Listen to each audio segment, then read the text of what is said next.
Namandas, namandas, namandas, namandas.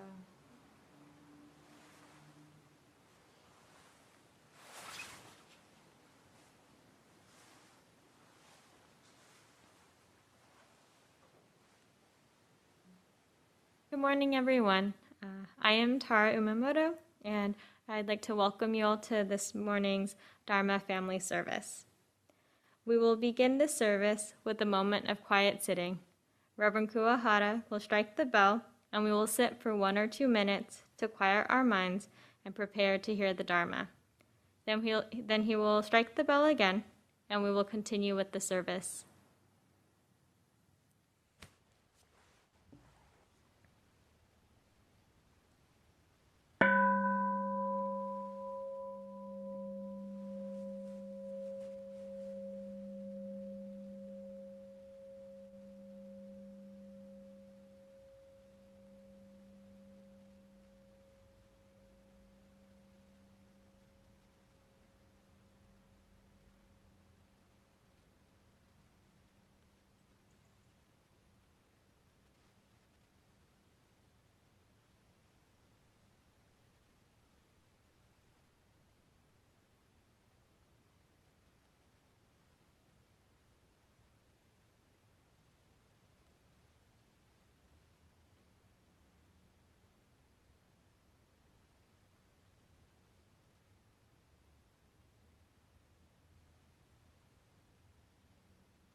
Namo Amida Butsu, Namo Amida Butsu, Namo Amida Butsu, Namanda Butsu, Namanda Butsu, Namanda Butsu, Namanda Butsu, Namanda Butsu.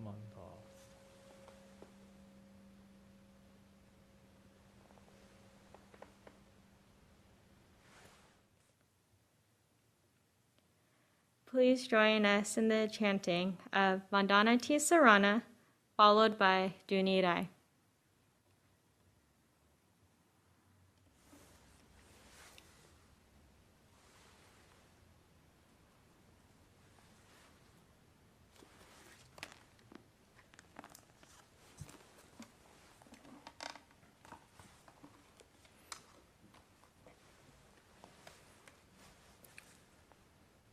Namo tassa bhagavato arahato samma sambuddhassa.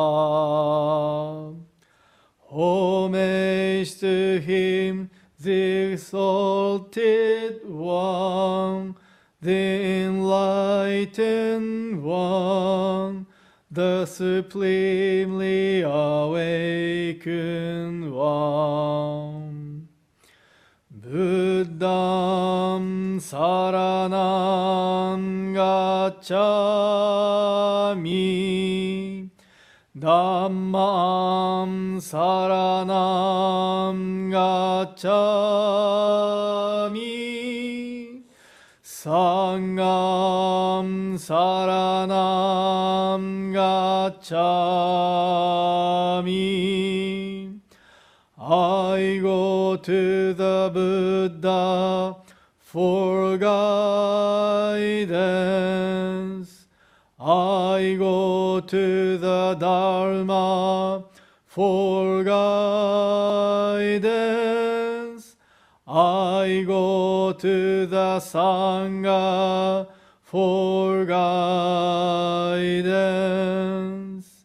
Namo Kiye Butsu.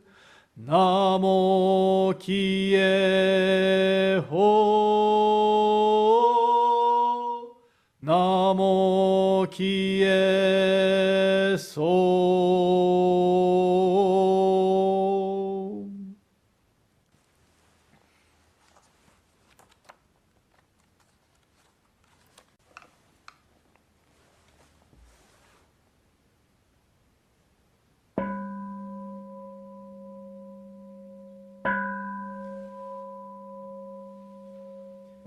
慶州天人職業阿弥陀千両族尊在非未明安楽国無量物資主意念金色心情如線のシャマタ行如造部両目上脈小蓮華古賀将来弥陀尊面前炎上如満月以降有如千日月小如天空くしら古賀将来弥陀尊観音頂戴観知宇治主寿命相法称言のぶくげど馬け馬古賀将来弥陀尊無微無垢交渉上修徳慶結女国小さり役徳自在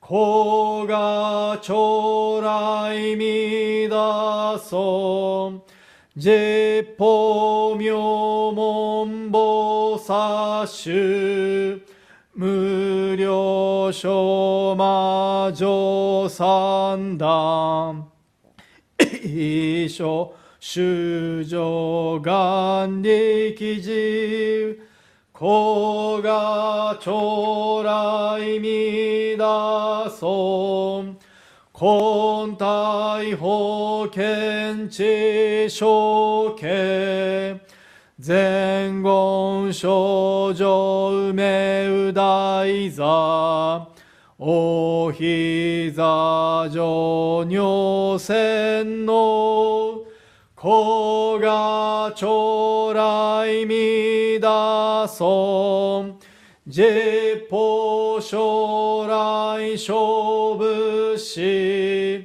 権限人図師安ら戦後尊厳上苦行古賀将来弥陀尊小無常無我と薬尿水月伝養老一種説法無明寺古賀将来弥陀尊非尊仏説無悪名薬無尿人悪道夫主任死心教悲尊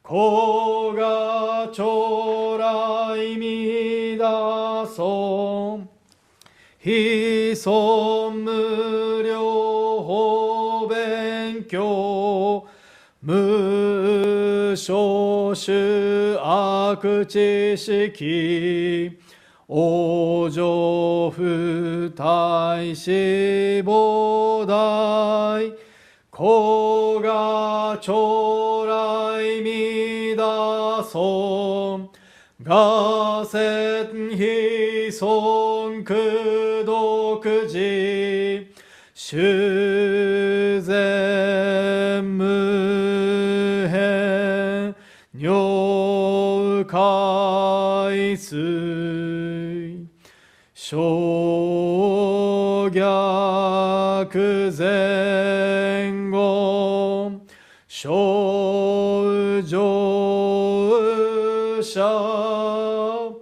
エセ主上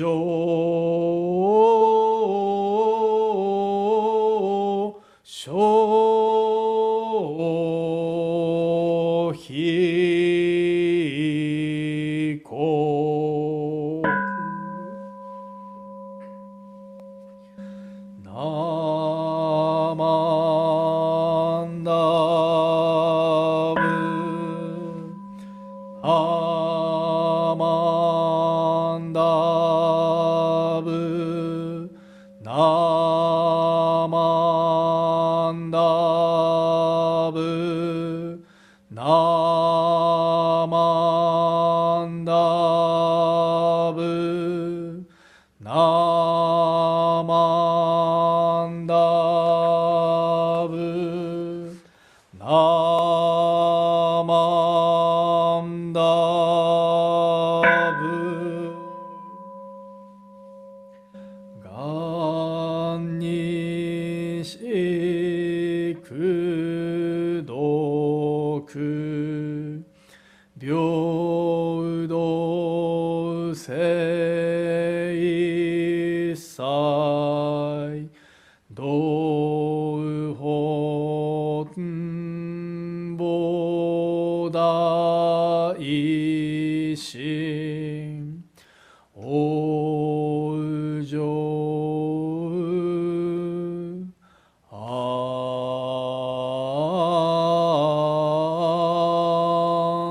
楽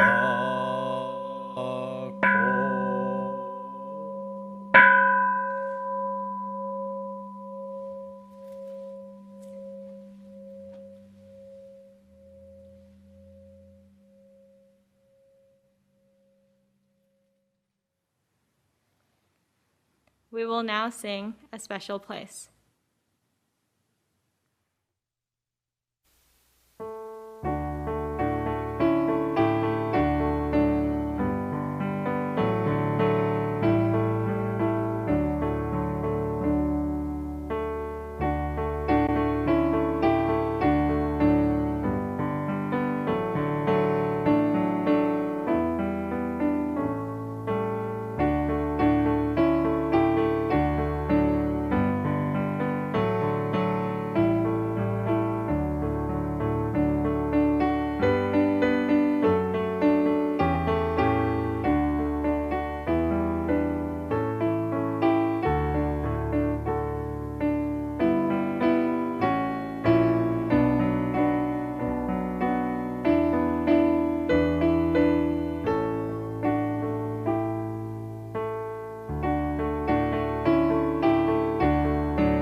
Will you please join me in the reading of the Golden Chain 2?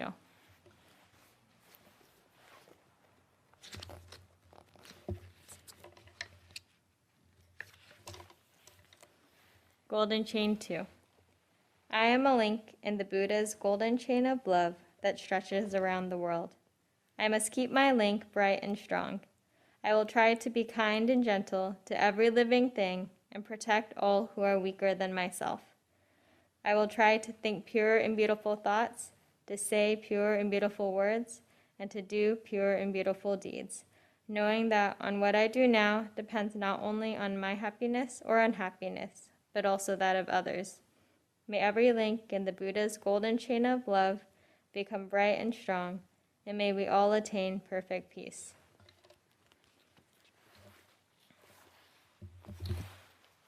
Namo Amida Butsu. Namo Amida Butsu. Namo Amida Butsu. Namanda, Namanda. We will now have a Dharma message by Reverend C.J. Dunford. Reverend C.J. was studying in Japan in a language studies program at Ryukoku University. And so we are excited to hear their experience from Japan. So welcome back, Reverend C.J. Please join me in Gassho. Nirvana has innumerable names. It is impossible to give them in detail. I will only list a few. Nirvana is called extinction of passions, the uncreated, peaceful happiness, eternal bliss, true reality, Dharma body, Dharma nature, suchness, oneness, and Buddha nature. Buddha nature is none other than Tathagata. This Tathagata pervades the countless worlds. It fills the hearts and minds of the ocean of all beings. Thus, plants, trees, and the land all attain Buddhahood. Namo Amida Butsu, Namo Amida Butsu, Namo Amida Butsu, Namo Amida Butsu, Namo Amida Butsu.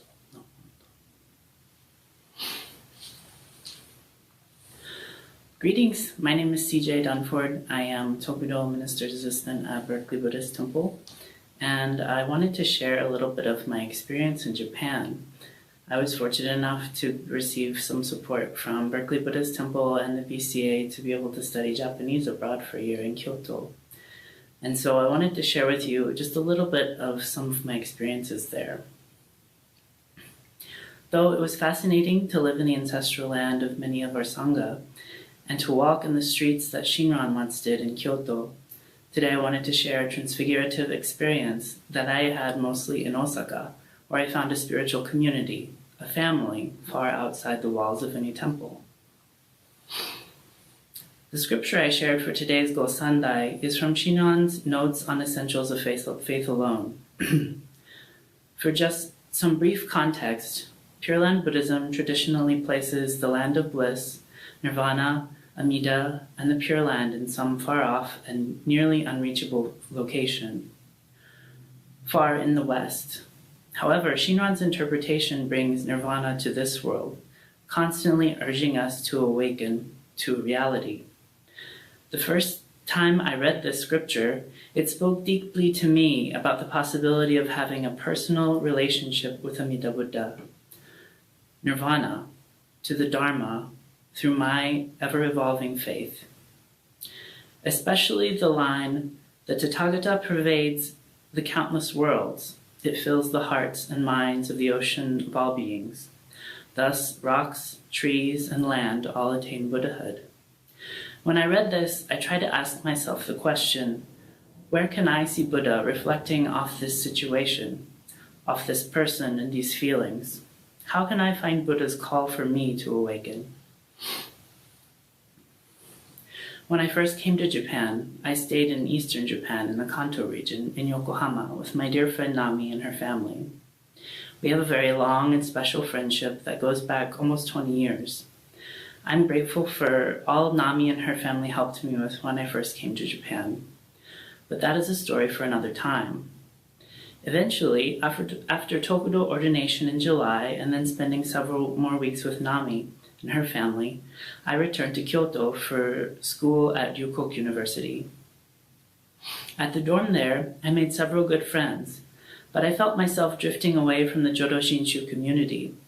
Going to temple service and participating in the Shin religious community is very different in Japan, and I never really figured it out for myself. After a couple of months, I began to feel a bit isolated and alone, so I joined a Kansai LGBTQ meetup group. On November 2nd in 2019, I went to a no-gender party in Osaka, and my entire experience in Japan was fundamentally changed because of the friendships that formed in that group. Since I felt so distant from my religious community, especially Berkeley Buddhist Temple, I was looking for spiritual connections to others, and I found that connection in the queer Osaka family that formed around me. Most of my friends identified as either cisgender and gay, or transgender or non-binary and somewhere on the queer spectrum of sexuality. Much like being a practicing Jodo Shinshu Buddhist in Japan is quite different from the US, being queer in Japan is another world as well. Overall, there's a lot of pressure on maintaining family bloodlines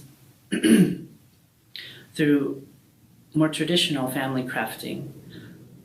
So for many Japanese folks, it is very difficult to be out and open about their sexuality and gender if they fall outside the social norms. Unlike in the US, however, there is less religious and moral ethical pressure that leads to LGBTQ phobias. These are all generalizations, but also speak to my own experience in Western Japan for a year. These factors made it hard to make queer friends in Japan. Most younger Japanese folks that I met had no problems or fears of queer people, but they frequently saw those issues of sexuality and gender identity as foreign. So I was overjoyed to make a group of queer friends in Japan who are so out and proud of who they are. That doesn't mean that our lives are necessarily easy. We often discuss some of our struggles of being authentic outside of our friend group. For example, at work or school. About half of our queer family is made up of expatriates from the US, Canada, Indonesia, Korea, and other countries, and the rest were Japanese. But all of us felt the othering that happens in a lot of social situations we found ourselves in. Those of us in language schools constantly felt the pressure of discussing our families and fond memories of childhood. And many of us have complicated or somewhat hurtful relationships with our families. Or we were encouraged to discuss dreams of starting our own nuclear families, where conventional gender norms and heterosexuality are just assumed. While this may not seem like a big deal for cisgender or heterosexual people, going to class or work often felt like the active erasure of who we are as queer folks. This doesn't only happen in Japan either, as I and many other of my queer friends in the US have experienced similar circumstances here. In spite of all this difficulty and pressure, or maybe because of it, we formed a tight queer family, and for me, our community was very much spiritual in nature.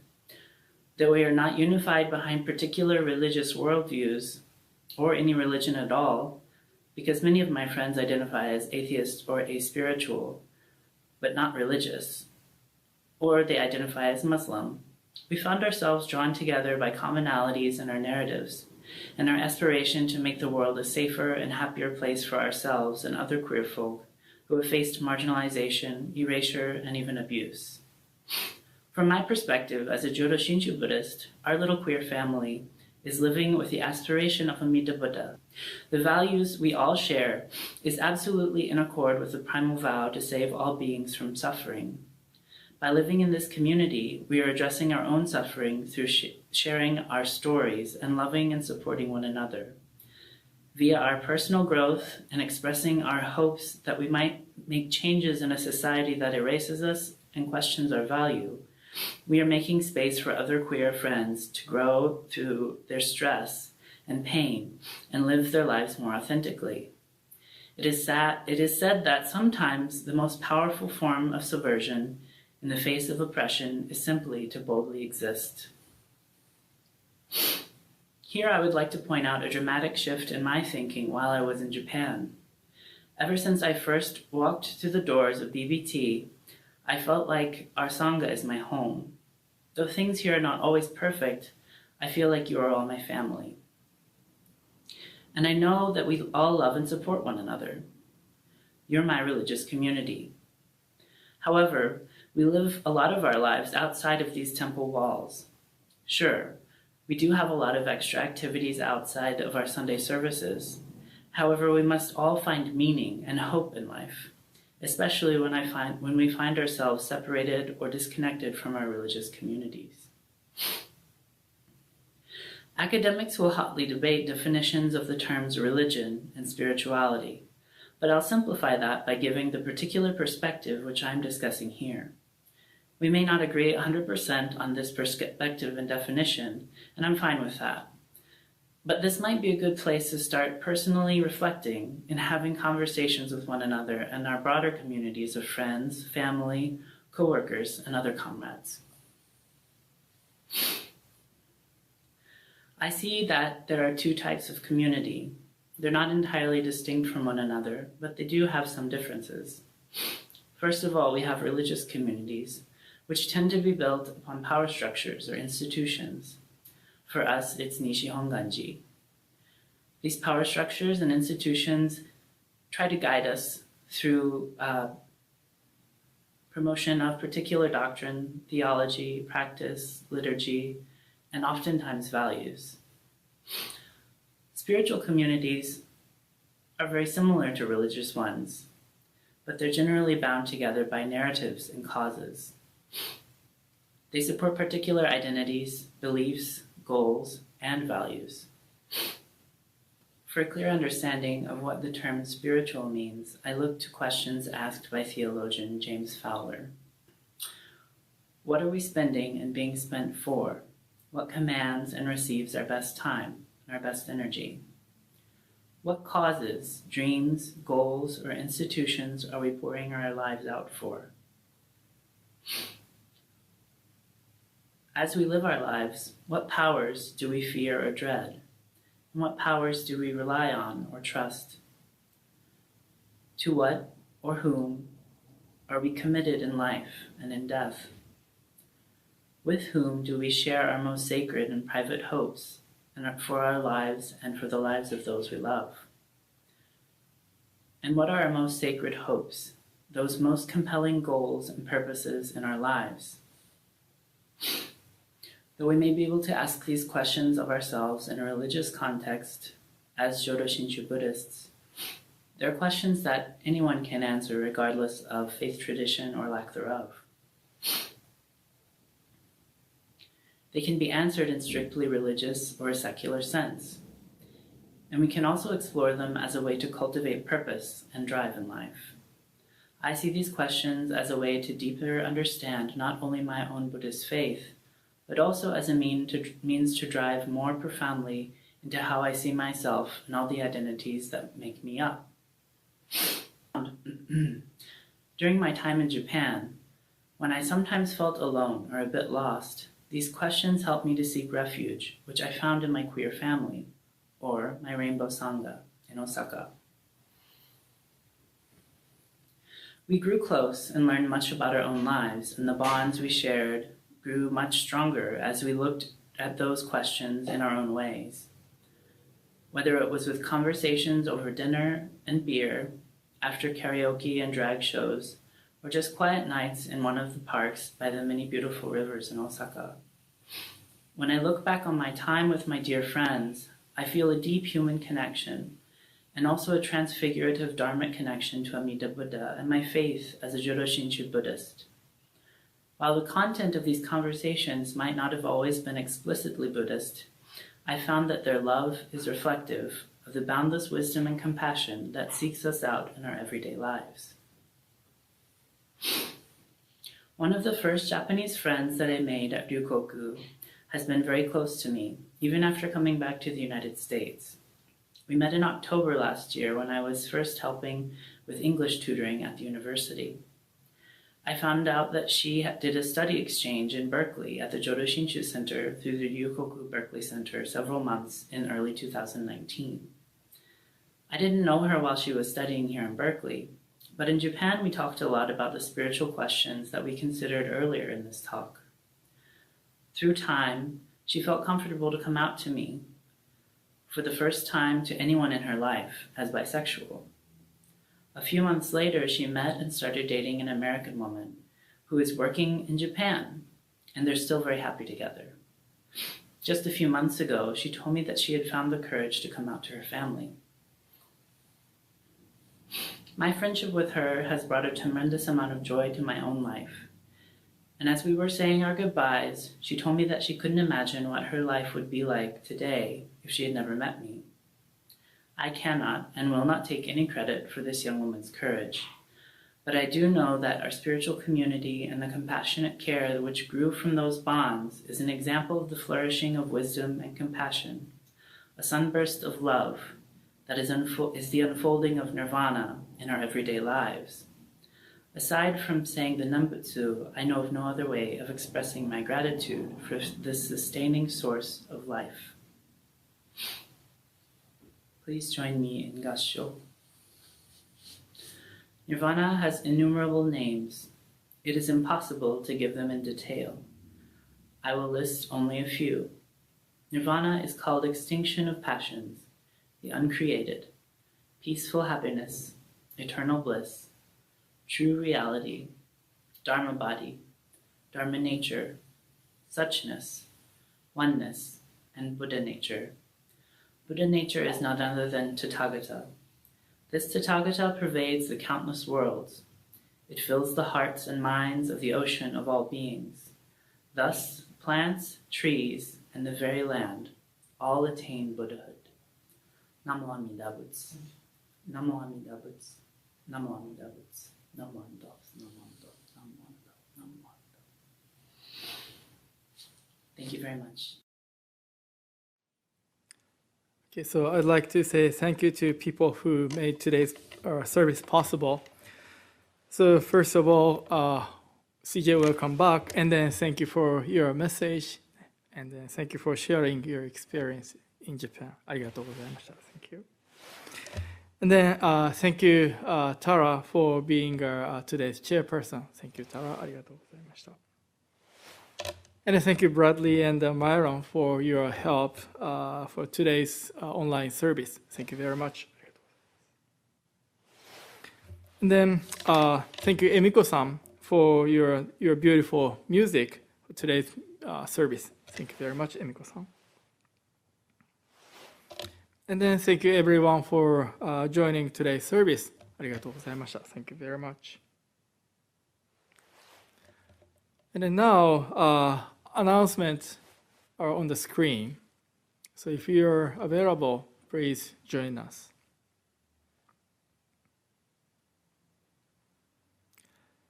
So please take care of yourself, and then see you next Sunday. ありがとうございました. Thank you.